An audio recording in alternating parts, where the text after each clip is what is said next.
میں جامعۃ المدینہ کے طلبہ کرام کا ماشاءاللہ بھی ہمارے اسلام میں نے تذکرہ کیا. ہمیں بھی شروع سے اب طلبہ کرام پر بڑی انفرادی کوششیں کرتے آ رہے ہیں. ہمیں یہ کبھی عالمی مدینہ کا فیضان مدینہ میں دیگر جامعۃ المدینہ طلبہ کرام میں جو تہجد کی تحریک، نفلی روزوں کی تحریک اور یوں مطلب کہ کافی تحریکیں چلی ہیں اور چلائی جا رہی ہیں. تو اس طرح کی جو تحریکیں ہیں یہ اگر ہمارے دیگر عاشقان رسول کے یہاں اگر یہ جہاں جہاں چلتی ہو تو وہ مدینہ مدینہ، لیکن اگر کہیں کو ایسا لگتا ہو تو وہ کیسے اس کو شروع کیا جائے؟ اب مسئلہ یہ کہ طلبہ کرام جو ہے نا یہ کل کے رہنمایان قوم ہیں. محراب و ممبر ان کے پاس ہوگا. آج یہ عالم بن رہے، کل یہ عالم گر بنیں گے انشاءاللہ، عالم بنانے والے بنیں گے. تو ان پر تو جتنی محنت کی جائے، کوشش کی جائے وہ کم ہے. یہ ہمارا مطلب اصل سرمایہ تو یہ لوگ ہیں. عوام ہے ٹھیک ہے اپنی جگہ پر ہے وہ بھی، لیکن اصل سرمایہ علماء ہے. علماء کو اگر معاشرے سے مائنس کر دیتے ہیں تو پھر صفر رہ جاتا ہے، کچھ بھی نہیں رہتا. اگر انسان ہے ایک طرح سے یوں سمجھ لو تو حقیقی معنوں میں علماء، یہ بزرگوں کے اقوال ہیں اس طرح کے کہ علماء ہی انسان ہوتے ہیں. تو اس لیے ان کے اندر اللہ کرے کہ وہ روح پیدا ہو جائے جو مطلب ہمارے اسلاف میں تھی، تو دنیا کا نقشہ بدل جائے. اب تو مطلب ہے نا کہ ٹیکنالوجی اتنی آگے ہو گئی ہے کہ ایک یعنی سیکنڈ میں دنیا کا آدمی چکر لگا لیتا ہے. سوشل میڈیا ہے یا دیگر پیجز ہیں ان کے ذریعے.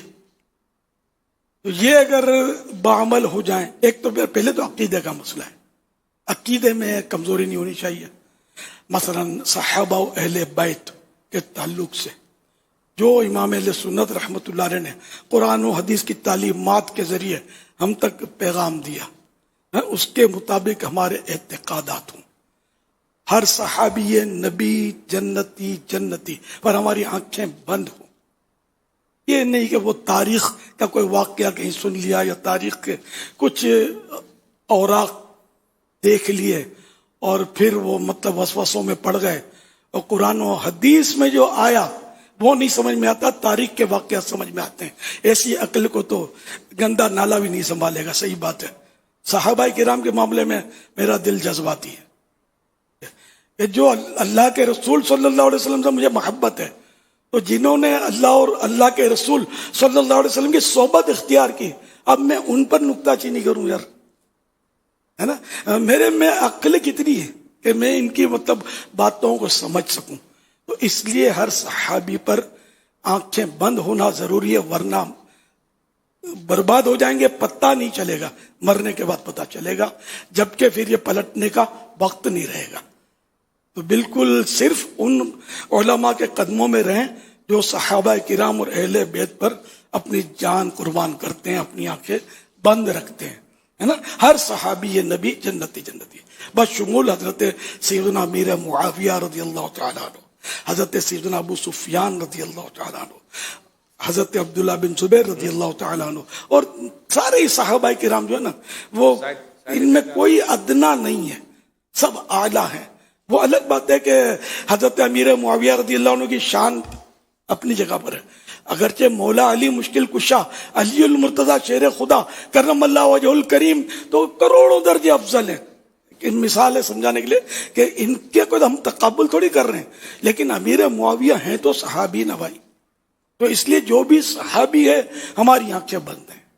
ہر صحابی نبی جنتی جنتی، چار یاران نبی جنتی جنتی، سب صحابیات بھی جنتی جنتی، فاطمہ اور علی جنتی جنتی، ہیں حسن حسین بھی جنتی جنتی، اور ابو سفیان بھی جنتی جنتی، ہیں معاویہ بھی جنتی جنتی جنتی جنتی جنتی جنتی. تو یہ عقیدے. اچھا اس کے علاوہ پھر یہ کہ اولیاء کرام کے تعلق سے، پھر ائمہ کرام کے تعلق سے، جیسے حنفی ہے تو امام اعظم ابو حنیفہ، ہم لوگ جو دعوت اسلامی میں اکثریت حنفیوں، دیگر بھی ہیں شفافے بھی ہیں ہمارے پاس، ذمہ دار بھی ملیں گے آپ کو. دعوت اسلامی دنیا میں پھیلی ہوئی ہے نا، تو یوں، لیکن ذرا اکثریت تو یہی ہے. ہمارے پاس تو جامعۃ المدینہ بھی ہیں، شافعی استاد پڑھاتے ہیں وہاں، ایسے بھی ہیں اللہ کی رحمت سے. تو یہ چاروں جو بھی ہیں، چاروں امام ابو حنیفہ، امام احمد بن حنبل اور امام شافعی اور امام مالک، یہ چاروں مطلب ہمارے امام ہیں، مجتہدین ہیں. اور اعلیٰ حضرت رحمۃ اللہ علیہ نے فرمایا کہ ان چاروں کے مقلدین سگے بھائی کی طرح ہیں. یہ الفاظ ہیں، سگے بھائیوں کی طرح ہیں. ان میں کوئی لڑائی جھگڑا نہیں ہے، کوئی اختلاف نہیں ہے. اگرچہ فقہی اجتہادی معاملات جو وہ اپنی جگہ پر ہیں، لیکن عقیدے میں سب متفق الحمدللہ. تو یوں اپنے آپ کو عقیدے میں مضبوط رکھیں، ادھر ادھر نہ بھٹکیں. اور مزید یہ کہ اپنے کردار کی درستی بہت ضروری ہے، عمل کی درستی بہت ضروری ہے. دیکھو میں ایک سمجھ میں آنے والی بات کرتا ہوں کہ ہمارے جتنے بھی ائمہ کرام ہوئے، اولیاء کرام ہوئے، اگرچہ وہ علم کے سمندر ہوں، لیکن ان کی آپ نجی عبادتیں دیکھیں. امام اعظم ابو حنیفہ رحمۃ اللہ علیہ کتنے بڑے عالم ہیں، اس پر تو کوئی تبصرے کی حاجت نہیں ہے، لیکن عبادت گزار بھی کیسے تھے؟ ساری رات عبادت کرنا، اور رمضان شریف میں 61 قرآن کریم ختم کرنا، ایک رات میں، ایک دن میں، ایک تراویح میں، یہ 61. اس کے علاوہ مطلب نوافل میں ساری رات کھڑے رہنا، اور 45 سال غالباً عشاء کے وضو سے فجر کی نماز ادا فرمائی. ہمارے امام عالم ہے نا. تو اب یہ کہ ایک تو یہ علماء، دیگر علماء کو دیکھ لیں. غوث پاک بہت بڑے مفتی تھے، ان کی عبادتیں ریاضتیں مشہور ہیں. اس کے علاوہ دیگر اولیاء کرام کو بھی ہم دیکھیں گے، نجی عبادتیں ان کی ملیں گی آپ کو.